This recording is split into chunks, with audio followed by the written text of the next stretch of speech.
E aí galera, tudo bem com vocês? Vamos aí para mais um giro de notícias sobre o Cruzeiro com questões importantes que têm movimentado o ambiente do nosso clube. Meu nome é Emerson Araújo, esse é o canal 6x1 e desde o início eu peço para você deixar o like no vídeo, se inscrever no canal caso ainda não seja inscrito e usar os comentários para deixar a sua opinião sobre cada um dos assuntos. Esse vídeo é feito com patrocínio do OneFootball, que é um aplicativo muito completo, tem tudo sobre futebol e agora é também parceiro oficial do nosso Cruzeiro, para levar o conteúdo original do nosso clube para os torcedores do mundo inteiro. Todas as notícias e os vídeos produzidos pelo Cruzeiro serão distribuídos no aplicativo, assim como já tem as notícias, estatísticas, resultados ao vivo, os melhores momentos dos jogos, o que ajuda no fortalecimento da nossa marca para fazer com que o Cruzeiro seja cada vez mais conhecido internacionalmente também. O OneFootball é um aplicativo totalmente gratuito, está disponível tanto para Android quanto para iOS e o link para você baixá-lo está aqui na descrição do vídeo. O Cruzeiro venceu o Novo Horizontino por 2x1 nesse domingo à tarde no Mineirão, num duelo muito complicado e convenhamos gente, quem acompanhou os jogos recentes do Novo Horizontino, especialmente as vitórias sobre Bahia e Vasco,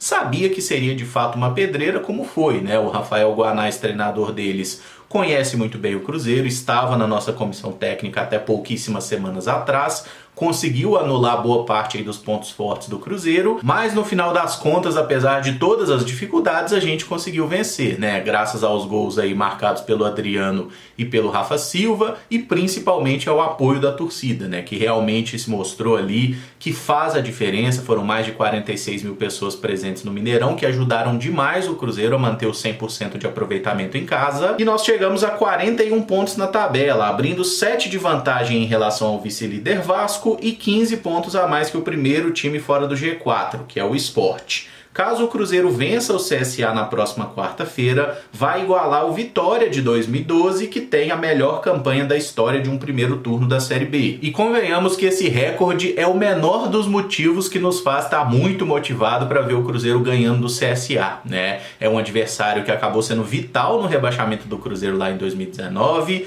não apenas pelas palhaçadas do Thiago Neves, né? O pênalti perdido, fala Zezé, essa merda toda, mas desde o primeiro turno, né, que o Cruzeiro estava ganhando, tomou um empate no finalzinho e desde que a gente caiu junto com o CSA, a gente não ganhou nenhuma partida desse adversário. Então é um time que está entalado na garganta e se a gente conseguir essa vitória na quarta-feira vai ser bom demais. O técnico Paulo Pessolano considerou que o Cruzeiro não fez uma boa partida, que o time está sofrendo pela sequência de partidas, mas que a vitória foi conquistada graças à sorte e ao apoio da torcida, que fez aquela bola entrar. E como ele mesmo cita, né, a sorte é fruto do trabalho diário, não é uma coisa tão aleatória quanto a gente pode pensar. A gente deu sorte? Sim, o Rafa Silva chuta a bola, que desvia no pé do zagueiro, desvia também na mão do goleiro e entra, mas se ele não tivesse dado aquele chute, nada teria acontecido, então tem a nossa parcela também. E sorte por sorte, quando o jogo ainda estava 1x0 pra gente, o goleiro deles fez uma defesa absolutamente na sorte, finalização do Daniel Júnior, que a bola mais bateu nele do que qualquer outra coisa, né? E no final das contas, gente, realmente a torcida foi impressionante, especialmente no momento que o Cruzeiro tomou o gol, cantou pra caramba, nada levava a crer que o Cruzeiro ia conseguir fazer aquele gol no finalzinho. O Novo Horizontino estava melhor no jogo, nosso time parecia pregado, mas aí o Daniel acha aquela bola, o Rafa Silva mete o gol e a gente consegue esses 3 pontos essenciais, que tiveram também uma participação importante do Adriano, que marcou o primeiro gol e foi eleito o melhor jogador em campo. O volante exaltou o trabalho que tem sido feito por todo o grupo, a importância de quem começa no banco que pode entrar e decidir a partida, como o Daniel e o Rafa. E é interessante como o tal do gol sempre muda a nossa percepção sobre um jogo de futebol, né? Se a gente pegar as estatísticas ou olhar para o campo mesmo, o jogo que o Adriano fez contra o Fluminense foi muito melhor que o jogo que ele fez ontem, né? Mas ontem o que ele fez? O tal do gol, né? E o tal do gol muda tudo, velho. E é óbvio que o resultado também faz muita diferença na nossa percepção, né? Porque contra o Fluminense a gente perdeu, ontem a gente venceu a partida. Então, obviamente, a avaliação sobre ele vai ser ainda mais positiva. E mesmo no jogo contra o Fluminense, né? É depois que o Adriano sai que o Fluminense marca os 3 gols e tinha gente pegando no pé do Adriano ontem quando saiu a escalação e tudo mais. Como sempre tem, né? Existe realmente uma perseguição a alguns jogadores. Parece que se é simplesmente porque o cara veio da base do Cruzeiro, mas o Adriano nem pode mais ser considerado um menino da base, né? Ele já tá aí há mais de 3 anos jogando no profissional, já é um jogador consolidado. E com relação ao gol, né, a essa polêmica de arbitragem aí, se o gol foi legal ou ilegal, se estava impedido ou não, eu acho muito interessante que nem os comentaristas de arbitragem conseguem entrar num consenso, né, sobre qual é o critério, se tocou, se não tocou. A Janete Mar Arcanjo, por exemplo, que era lá a central da apito do jogo, disse que a bola pegou no cabelo do Léo Paz, então o Adriano estava impedido. Beleza. Aí vem lá o Márcio Rezende de Freitas, que foi central do apito da Globo por muitos anos, né, outro ex-árbitro também, e já falou que não consegue identificar se houve toque ali do jogador do Cruzeiro e que para ele o gol foi legal, que até o vento pode mudar o cabelo do jogador, o que não deixa de ser verdade. E no final das contas, gente, qual é a orientação que é passada para o pessoal lá do VAR? Que normalmente eles não seguem, mas é a orientação. Se o pessoal do VAR não tem certeza absoluta, se é um lance claro que o juiz de campo errou, então se mantém a decisão de campo. No campo foi dado o gol. É possível ter certeza absoluta que a bola pegou no cabelo do Léo Paz ou não? Vocês vão me desculpar, mas eu não consigo nem analisar se um toque de cabelo faz alguma diferença. Mas fato é que a trajetória da bola não foi modificada, o gol foi validado no campo e o pessoal do VAR, como não tem condição de dizer, ó, o cabelo do rapaz aí mudou a trajetória da bola, então tem que ser dado impedimento, o gol foi validado, tá? Então paciência, gol nosso. É um lance que você vai falar assim, ah, a arbitragem tá roubando. Irmão, você tem que ser muito pelinha mesmo para falar que esse lance foi conclusivo, né, ou que teve alguma coisa aí muito determinante, tá? É tipo, ó, aquela bola do Arrascaeta no Flamengo e Atlético recentemente, por exemplo, você olha ali, parece que a bola entrou, mas é possível ter 100% de certeza? Não é possível. O lance do Guarani contra o Cruzeiro também, é possível ter 100% de certeza? Não é. O VAR não esclarece todos os lances, gente. Então, para acabar com esse tipo de polêmica, eu vou deixar aqui 2 sugestões, tá? A primeira é que todos os jogadores raspem a cabeça, aí nós não vamos ter mais problema aí com relação a toque de cabelo, né, gerando possíveis impedimentos, ou então todo mundo joga com aquela touquinha de natação, mas aí é complicado também que a touquinha pode dar uma saída da cabeça, né, pode interferir, então vamos ter que jogar todo mundo careca, tipo a seleção brasileira lá em 97, que os caras pegaram a máquina e saíram raspando a cabeça de todo mundo. E a minha segunda sugestão é que jogue todo mundo a partir de agora com camisa de força, tá? Todo mundo com o bracinho amarrado ali, preso no corpo, que nós não vamos ter mais discussão com relação a bola na mão, mão na bola, posição natural, não vai ter mais toque de mão, só o goleiro vai poder usar a mão, obviamente, né? Porque se o goleiro não puder usar a mão, tira o goleiro de uma vez. E sobre o Léo Paz, só gostaria de acrescentar que ele fez sim uma bela partida ontem, tá? Eu vi muita gente aí nos comentários da live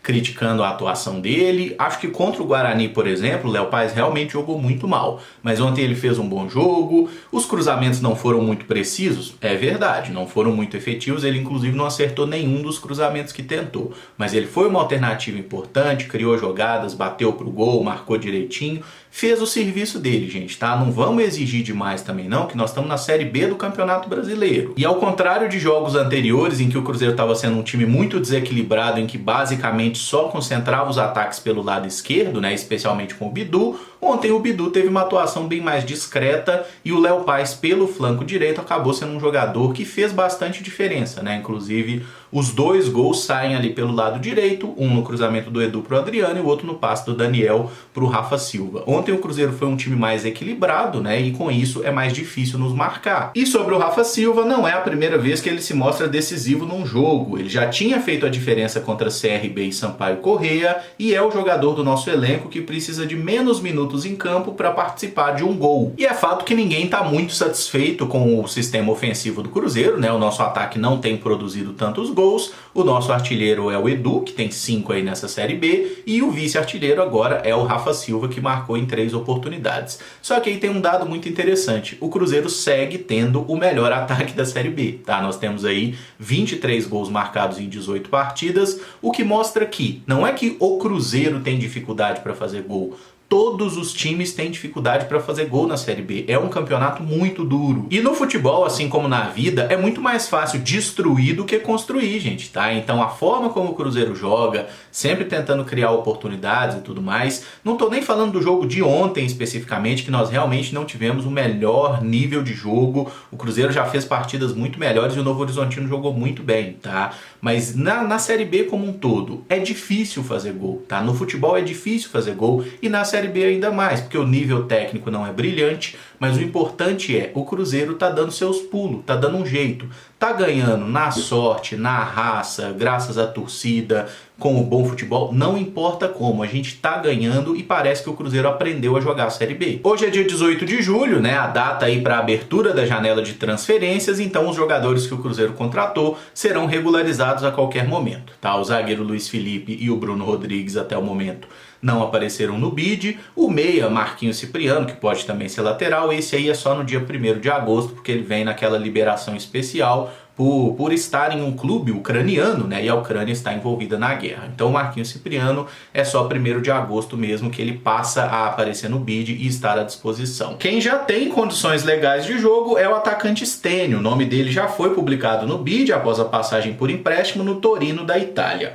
É possível que ele seja relacionado para o jogo contra o CSA, visto que já está treinando com o grupo há aproximadamente 3 semanas. O Cruzeiro deve divulgar a lista de relacionados amanhã e eu acredito que o Stênio provavelmente estará envolvido no jogo. É um atacante de velocidade, joga pelos lados, já está treinando com o grupo, então o Pessolano já pôde observá-lo, né? Já está conhecendo o jogador. Vamos aguardar aí então, mas é possível que tenhamos aí um novo velho reforço, né? Um garoto muito jovem ainda, que tem muito talento, até agora não conseguiu vingar no futebol profissional, mas vamos com calma, gente. O Stênio ainda é muito novo e ele pode nos ajudar. A gente tem que ter paciência com esse moleque. Por fim, uma especulação que surgiu nessa segunda-feira envolve o meia Marcos Paulo, que começou no Fluminense e atualmente é jogador do Atlético de Madrid. O UOL noticia que o Cruzeiro mostrou interesse no jogador, mas o atleta pretende seguir na Europa. O Marcos Paulo apareceu muito bem no Fluminense, né? É um jogador que até chamou atenção porque ele tem a dupla cidadania portuguesa, então antes mesmo de aparecer jogando no Fluminense, ele já tinha sido convocado para a seleção de base lá de Portugal.